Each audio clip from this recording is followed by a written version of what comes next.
Shalom saudara yang dikasih dalam Tuhan. Sukacita bagi saya dapat kembali menyapa setiap umat Tuhan dimanapun Bapak Ibu Saudara berada melalui program Bible and Coffee. Saudara, program ini ada untuk menjadi penuntun, untuk mengarahkan hidup kita dan untuk menguatkan iman kita, karena di dalamnya ada perenungan firman Tuhan yang membuat kita bertumbuh dalam pengenalan akan Tuhan. Sama seperti Tuhan Yesus katakan, kamu memang sudah bersih oleh karena firman yang kusampaikan, kukatakan kepadamu. Jadi ketika kita merenungkan firman Tuhan, maka kita selalu dibersihkan, ya saudara dikasih dalam Tuhan, sehingga akhirnya kita terus semakin hari semakin didewasakan, semakin hari semakin bertumbuh. Saudara dikasih dalam Tuhan, kita akan sama-sama merenungkan firman Tuhan. Dimanapun Bapak Ibu Saudara berada, mari sama-sama kita berdoa. Bapa, terima kasih buat hari yang dahsyat, hari yang luar biasa, hari di mana kami melihat perkenanan, pertolongan, dan campur tangan Tuhan dalam kehidupan setiap kami. Saat yang indah ini juga kami kembali akan mendengarkan sebagian daripada firman-Mu. Roh Kudus, urapi kami dengan roh hikmat dan wahyu, sehingga kami mengerti akan kebenaran yang memerdekakan kami. Bersabdalah atas kami, di dalam nama Tuhan Yesus Kristus kami berdoa. Haleluya. Amin. Amin. Puji Tuhan. Saudara dikasih dalam Tuhan, ketika Abraham mendapatkan mandat dari Tuhan untuk keluar dari negeri di tempat di mana dia dibesarkan, maka Alkitab mencatat Abraham taat, ya. Di dalam Kejadian 12, ayat yang keempat, firman Tuhan bilang begini, lalu pergilah Abraham seperti yang difirmankan Tuhan kepadanya. Jadi Abraham melakukan seperti apa yang difirmankan. Jadi ketika dia mendapatkan firman bahwa dia harus keluar, dia harus pergi karena Tuhan mau pakai hidupnya untuk menjadi berkat bagi bangsa-bangsa, maka Abraham melakukan apa yang difirmankan Tuhan. Dan Lot pun ikut bersama-sama dengan dia. Abraham berumur 75 tahun ketika ia berangkat dari Haran. Saudara dikasih dalam Tuhan, dalam kita mengiring Tuhan, mesti kudu wajib harus yang namanya sebuah ketaatan. Memang ketaatan itu berproses, saudara, ya, berproses. Semakin kita mengenal Tuhan, semakin kita mengasihi Tuhan, semakin kita mendalami firman Tuhan, maka keinginan, kemauan, bahkan kesanggupan untuk taat akan semakin kuat. Akan semakin kuat. Itu sebabnya saya percaya betul orang yang mengerti panggilannya di dalam Tuhan pasti taat. Sama-sama bilang sama saya, pasti taat. Nah, ketaatan ini sudah dikasih dalam Tuhan harus disertai dengan iman. Karena ketaatan tanpa iman itu akan sulit untuk dilakukan. Saya ulangi sekali lagi ya. Ketaatan harus disertai dengan iman. Karena ketaatan tanpa disertai oleh iman akan sulit untuk dilakukan. Sulit, saudara. Kenapa Abraham taat? Karena Abraham beriman. Karena Abraham percaya kepada Allah. Kenapa kita berani melakukan sesuatu? Pak, sangkal diri, pikul salib, bayar harga, karena kita tahu ada sesuatu yang akan Tuhan berikan di balik ketaatan kita. Amin. Tapi kan itu belum kita lihat. Nah, ini dia. Itulah diperlukan iman. Jadi ketaatan harus disertai dengan iman. Nah, dari mana timbul iman?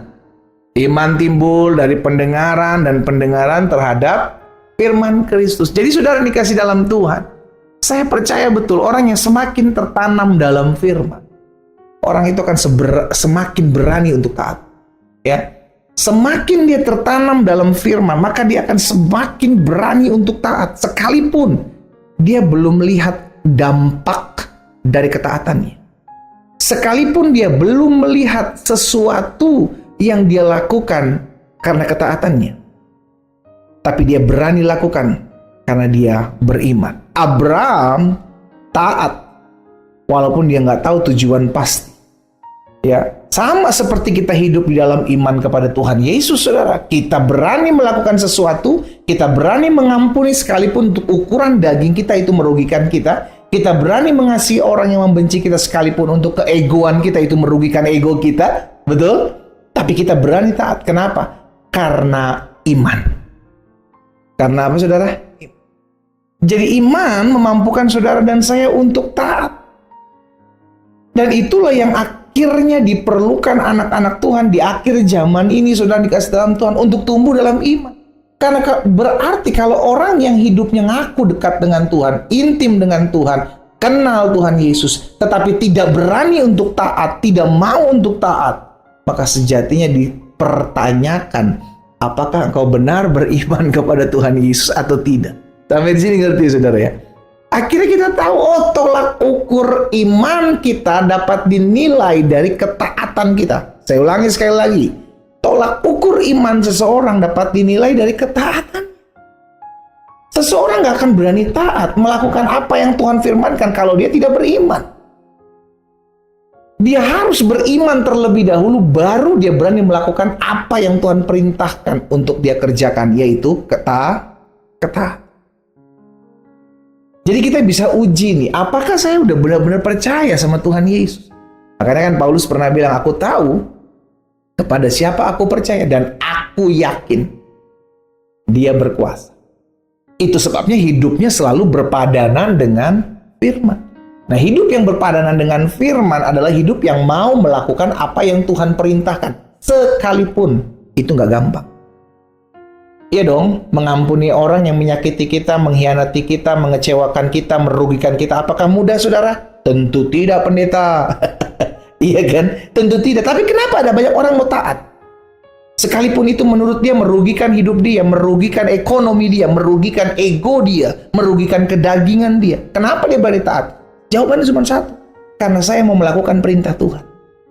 Kenapa dia mau melakukan perintah Tuhan? Karena saya beriman, saya percaya bahwa di balik semuanya itu ada sesuatu yang akan Tuhan buat. Sekalipun sampai hari ini saya belum ngerti kenapa Tuhan izinkan hal ini menimpa hidup saya. Amin, saudara. Kita ajak yuk setiap kita anak-anak Tuhan.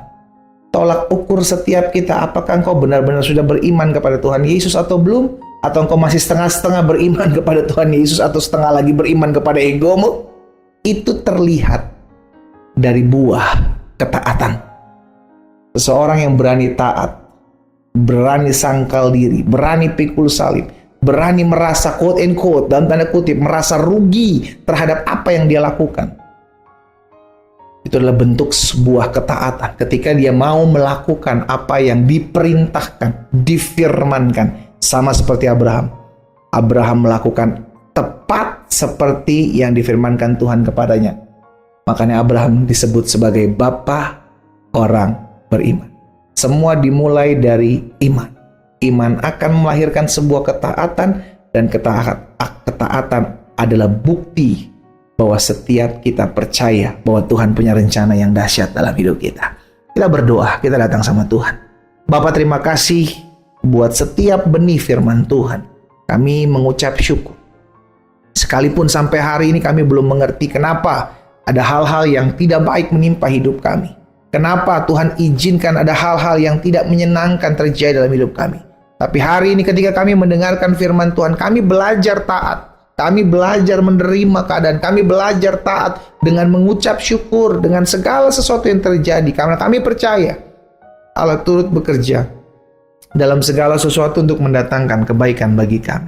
Bapa, hamba berdoa buat umat manapun mereka berada. Tuhan, mampukan kami untuk tetap terus memiliki pondasi iman yang kokoh, yang teguh, yang kuat, sehingga tidak mudah digoncangkan oleh apapun.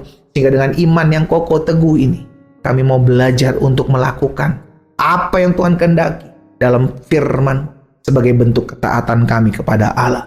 Hamba berdoa buat yang sakit. Tuhan jamah sembuhkan, Tuhan pulihkan dalam nama Yesus. Kami percaya bilur-bilur-Mu menyembuhkan kami. Bahkan kami yang susah, kami yang lemah, Tuhan hiburkan, Tuhan kuatkan. Kami percaya kuasa Allah nyata bagi kami. Berkat-Mu ada setiap kami Allah. Dalam nama Tuhan Yesus Kristus kami berdoa. Haleluya. Amin.